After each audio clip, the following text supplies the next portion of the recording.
Biktima ng salisigang ang mag-asawang turista sa Cebu City. Habang abala sila sa pagsiselfie sa loob ng templo, pumuesto ang mga kawatan sa katinangay ang bag na may 350,000 pesos na cash. Nasa frontline ng balitang yan ang ating Visayas correspondent na si John Aroa. Sa kuha ng CCTV sa loob ng isang sikat na templo sa Cebu City, kitang nilapag na mag-asawang turista ang kanilang gamit para mag-selfie. Kapansin-pansin naman ang lalaking yan na nakasling bag at palingon-lingon sa mag-asawa.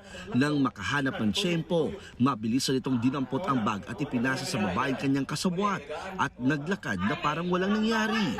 Meron pong guest, mga sindikato siguro kumbaga na nag-ask if, nag-disguise as guest. May babaeng pumunta, yung matandang babae, kinover nila yung harapan ng mga turista. Tapos kinuha na yung bag. Tapos alis agad. Tapos nag-change outfit pa yung iba. Ang mga animoy turista na nakunang nakapaligid sa dalawang biktima, mga kawatan din pala. Nahagip naman sa CCTV ang pagpasok ng mga sospek na di bababa sa 8 tao. 350,000 pesos na cash, $90, credit cards, ATM at passport ang nakuha sa mga biktima. Tinulungan na lamang ng imbahada na makabalik ang mag-asawa sa kanilang bansa.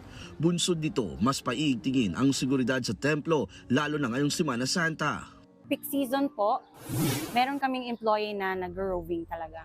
Tapos para maano po yung safety ng mga belongings ng mga guests namin. Sa tanan, to be Paalala natin sa lahat to be careful to our respective belongings, especially if we go on touring in different tourist areas.